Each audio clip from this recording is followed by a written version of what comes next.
حالات ولادت۔ جس سال اصحاب فیل کا واقعہ پیش آیا اسی سال ربیع الاول کی 12ویں تاریخ کو دوشنبہ کے دن صبح صادق کے وقت ہمارے آقا جناب محمد مصطفیٰ صلی اللہ علیہ وسلم پیدا ہوئے اور آپ کے نور سے سارا عالم روشن ہوا۔ اس رات بہت سے عجائبوں اور خوارق عادات ظہور پذیر ہوئے۔ ان میں سے چند یہ ہیں۔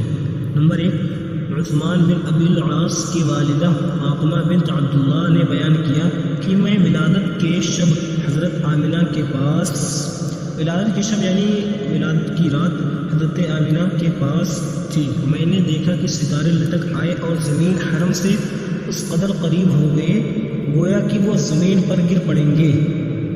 نمبر 2، اس شب روئے زمین کے سارے بت سرنگوں ہو گئے۔ یہ بات اہل اسلام کے علامہ زردشتیوں کی تاریخ میں بھی ملتی ہے۔ زردشتی مجوسی جو زردشت کو پیغمبر مانتے ہیں۔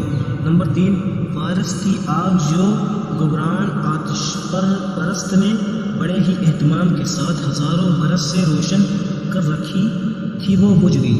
نمبر 4، نوشیروان بادشاہ ایران کے ایوان میں زلزلہ آیا اور اس کے 14 کنگرے گر پڑے۔ نقطہ، ستاروں کے زمین سے قریب ہونے میں اس بات کی طرف اشارہ تھا کہ آپ کی ولادت کے سبب سارے انوار و برکات زمین کی طرف توجہ ہو گئے، جس کی وجہ سے زمین روشن اور منور ہو جائے گی۔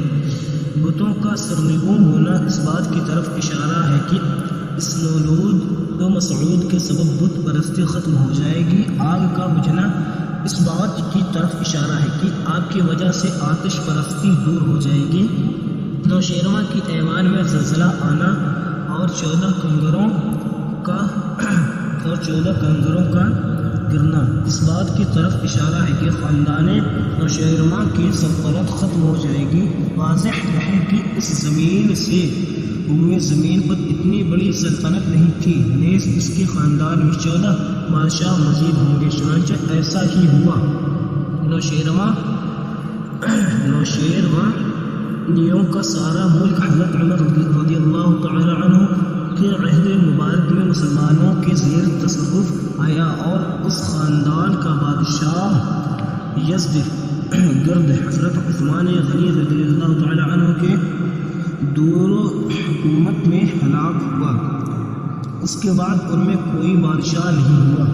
نقطہ، آپ کے جمعہ کے دن آیا یا ماہ رمضان میں یا کسی اور مشہور مبارک دن میں پیدا نہ ہونے میں یہ نقطہ پناہ ہے کہ لوگوں کے ذہن سے یہ بات دور ہو جائے کہ رسول اکرم صلی اللہ تعالیٰ علیہ وسلم کو عظمت و فضیلت دن اور مہینے سے ملی ہے، بلکہ آپ جس مہینے اور دن میں پیدا ہوئے اس مہینے اور دن کو آپ کی وجہ سے عظمت و بزرگی نصیحت ہوئی، لہٰذا ماہ ربیع الاول کو اور روز دوشنبہ کو آپ کے سبب فضل و شرف حاصل ہوا۔